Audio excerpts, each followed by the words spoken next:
Hi, everybody. So, I'm not sure if you knew what you were coming to tonight. So, I'm going to do kind of just a very random, little informal poll here. So, I'm going to start with this gentleman here in the pink shirt. What's your name? Randy. So, what did you think you were coming to tonight, Randy? I wasn't sure I was invited. Okay. So you had no idea. I Okay. So now that you've heard what you heard, what are you thinking?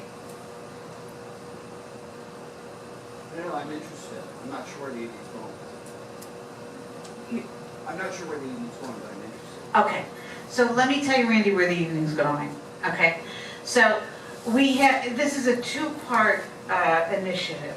So the first part is that Ketley has this vision that she wants to do an initial kickoff and have it be on a national level.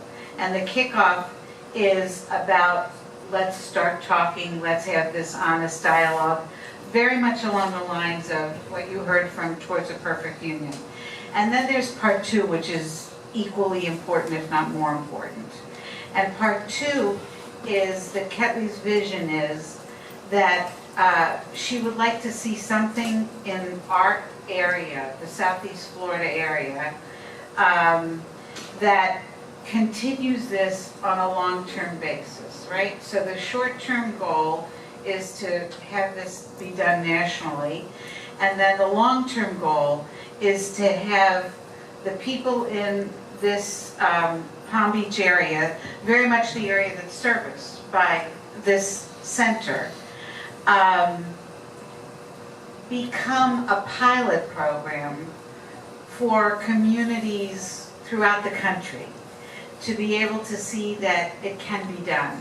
So what we know is that it makes you feel good to go to a meeting, and then maybe you go to another meeting and you sign up for some day and you do something at work or whatever, and then it's over.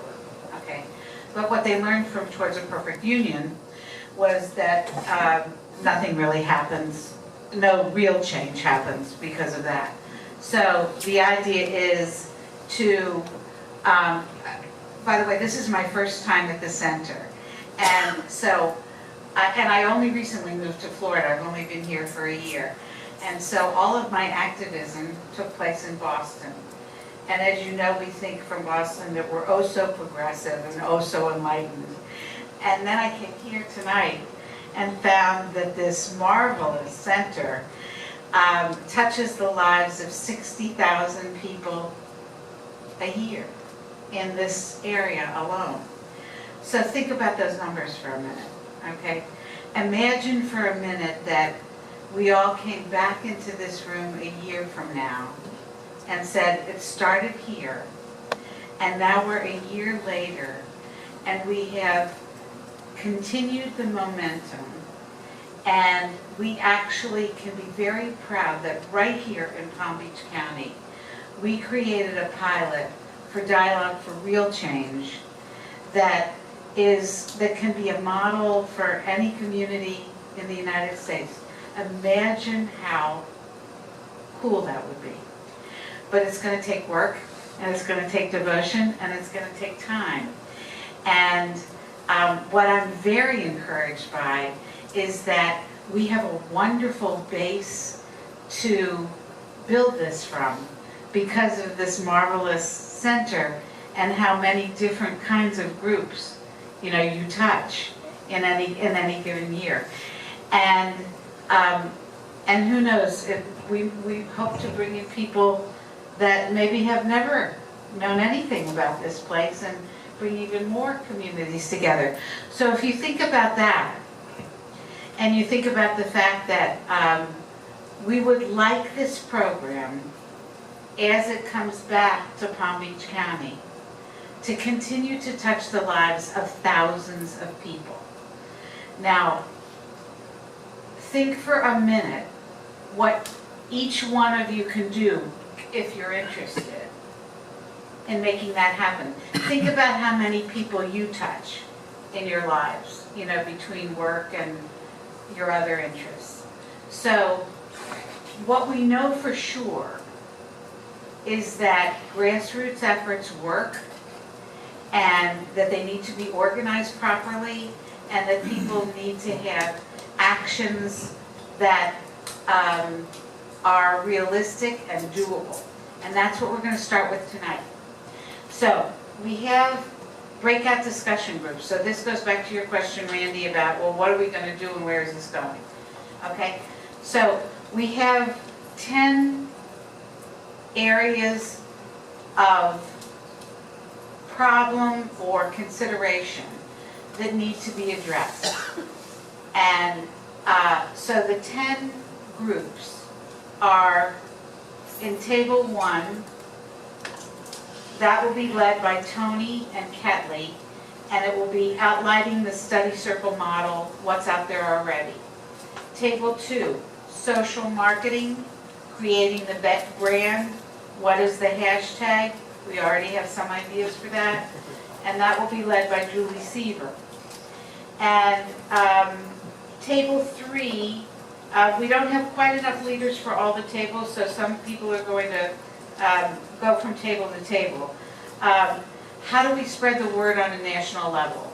Now, any of you who've been involved in any kind of social media campaigns know that this can be done quickly, and you can hit hundreds and thousands of people. So that's on the national level.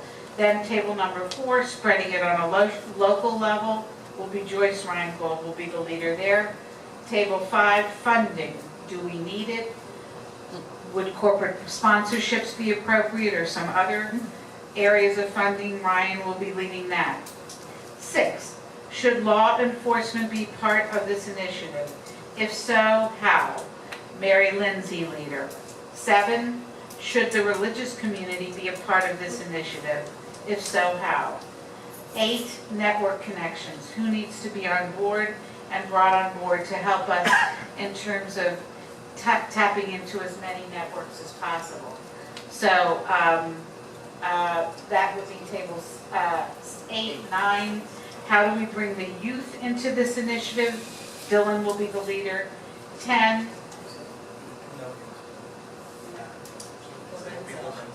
Okay, Lorenzo.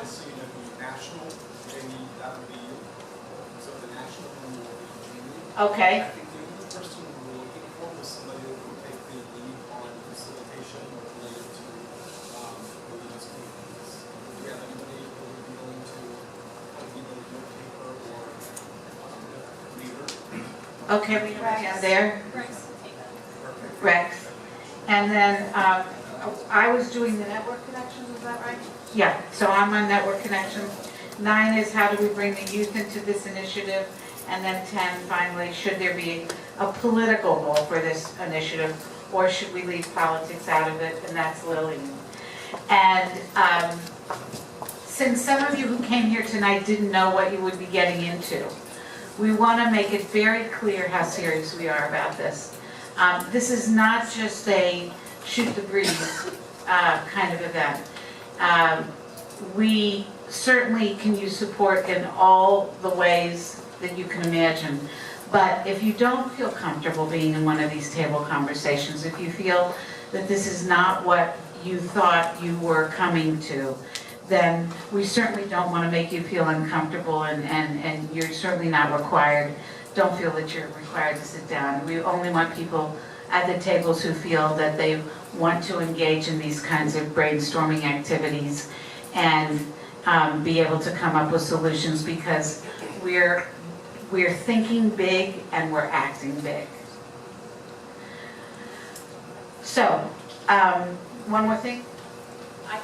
Everybody can hear me, right? It was very important for me to make this one last point, and I'm sorry that I forgot to say it. I did come around on gay marriage. Wait. You have The reason I came around, first of all, I'm like, I was evolving, I'm trying to figure it out, because you have to change sometimes takes time. And then I said, wait a minute, I got married 3 times. Who am I to tell somebody else that they can't get married? I am in no position to judge or to impose my issues on it, I'm fine with it. And then another time I was watching a program and the people were talking about gay marriage in a really, really ugly way. And I think that's when the light switch really came on for me. And I called Tony and I said, you know, Tony, I've been processing this for a while because it's changed a lot. And you know, that we've come around to a new way of thinking and of being. I said, but I'm listening to these people and they're making the same hateful arguments about gay marriage that they made about blacks and any other group. So I can't support that. So I'm good. Just wanted you to know. She called me at 5:30 in the morning. That's when she had her revelation. Just one programming note. Each of you were given a number. If you feel that you would rather participate in another one of the groups, our request is that you trade numbers with people. The reason why we gave numbers out was we felt that that would help do what we like to do that we did it toward a more perfect union, and that is we wanted to make sure that you didn't all just hang out with people that you already know. We wanted to look, I'm seeing everybody go. So we felt that there might be a tendency for people to want to all sit together because they knew one another. So that was the intent on giving you a number. Our request is that we're hoping that there will be 10 tables of 10, and that if you would like to sit at a different table, find someone with that number and trade numbers with them so we can stay with the 10 tables of 10, and you can be involved in what you think you may be willing to participate in more. And just in terms of networking and keeping this organized, if any of you did not put your contact information down when you came, when you signed up at the table coming in, and you are someone who's interested in this initiative, then make sure you go back out. Is there still somebody at that table? Go back out to that table, because obviously this is a marvelous core group for us to start with, and we want to make sure that we can contact everyone. So let's head back to the tables now. And again, if you remember that you wanted a different number, then see if you want to